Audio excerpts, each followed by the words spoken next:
So I'm a public speaker, and I think they were worried about me going over my time because this is like my passion, so I actually wrote a statement. But in the spirit of Harriet Tubman, in the spirit of Save Her Name, my name is Kimba Smith Pradia. Today, I'm a wife and a mother with a 20-year-old son and a 5-year-old daughter. In 1989, I was a college student at Hampton University, and I met a very charismatic man who I'd seen on campus hanging out with students or picking up girls. I fell in love with him and became his girlfriend, even though I knew he was a drug dealer. I thought like some of the other college girls, thinking what he did was his business and I'm doing school. During this 3.5-year relationship, the federal government was building a case against him, and they knew that one time he instructed me to pick up money from an individual. They knew that I was his current girlfriend. They knew that I was being abused, and they knew that he killed his best friend because he thought he was cooperating with the authorities.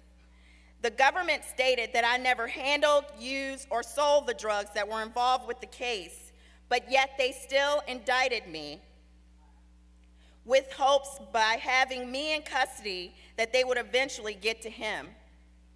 On September 1st, 1994, I turned myself into the Eastern District Courthouse of Norfolk, Virginia, 7 months pregnant, because the prosecutor assured me that if I did, he would allow me a bond to go home to give birth to my son. He lied. Then a month later, after I turned myself in, my boyfriend was found murdered in the same apartment that we had been living in Seattle, Washington. After I learned of his death, the jail kept me on suicide watch because they were concerned about my mental and emotional stability. On December 12, 1994, I gave birth to my son, where 5 minutes after I gave birth to him, my leg had to be shackled to the bed. But with the political climate of the criminal justice system in the 1990s, there was no room to see me as a human being. I was seen as a statistic, another single young black mother who was involved with drugs. I was seen as a disposable.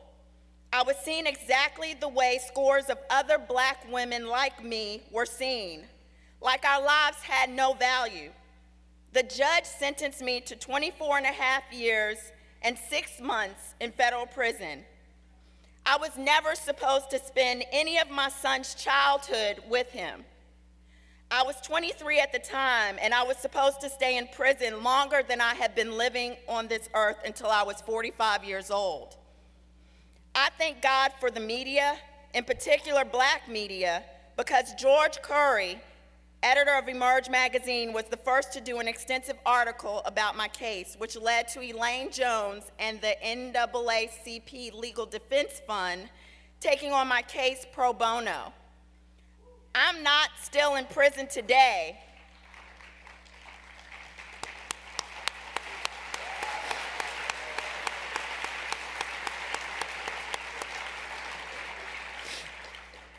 I'm not still in prison today because I had parents and a family who deeply dedicated and sacrificed a great deal to support me.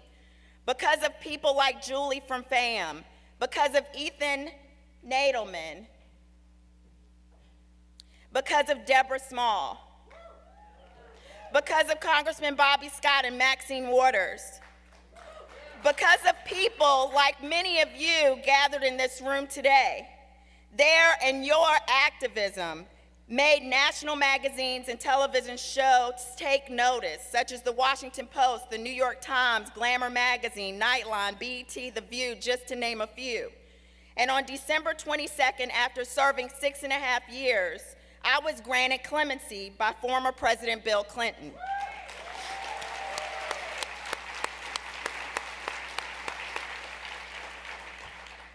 Since then, I've become a national and international public speaker, completed my college degree, bought a home, gotten married, fought to get my voting rights restored, wrote a book, raised my son, who is now a senior at Washington and Lee University on a full ride, and this year, And this year, I was appointed to the Virginia Criminal Sentencing Commission by Virginia Governor Terry McAuliffe.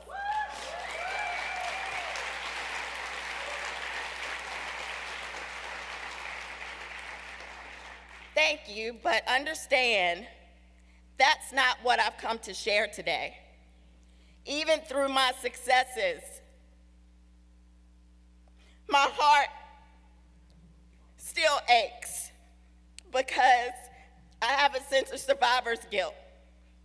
Organizations didn't come together and devote resources just to free me.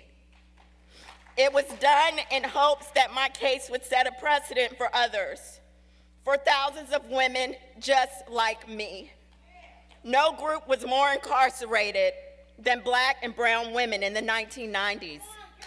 And yet no group has benefited less from the work we've done together to dismantle the disparities in sentencing and race-based outcomes.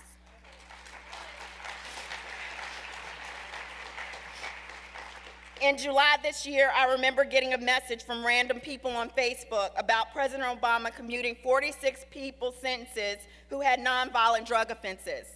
Immediately, I went online to search for a list of names.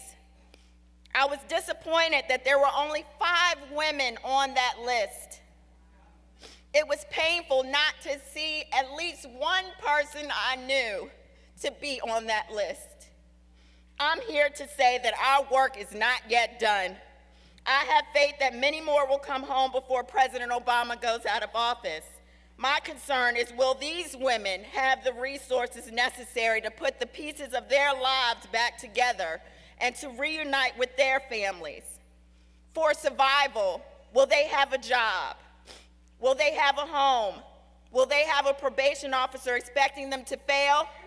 Or will they have a compassionate probation officer who will understand their hurt, their desire to want to do better and succeed, even though they may get doors shut in their face, or have a child who was abused during their incarceration, or have never been in a healthy romantic relationship in their lives, or they've got no real drug treatment in prison and they've relapsed? Will their needs be met? Because you can't expect women to have been incarcerated for over 10, 20 years and have everything just fall in place. These are real issues that need to be addressed. I'm here to be a voice for the many that deserve their freedom. I've come to say that I'm not meant to be here. I was not meant to be here. My release date was in 2016. But here I am because of you. Next time we stand together, then so should Michelle West, Danielle Metz, Ramona Brandt, Alice Johnson, Teresa Griffin, Sharonda Jones, Minnie Thomas, Patricia Clark, Carol Richardson.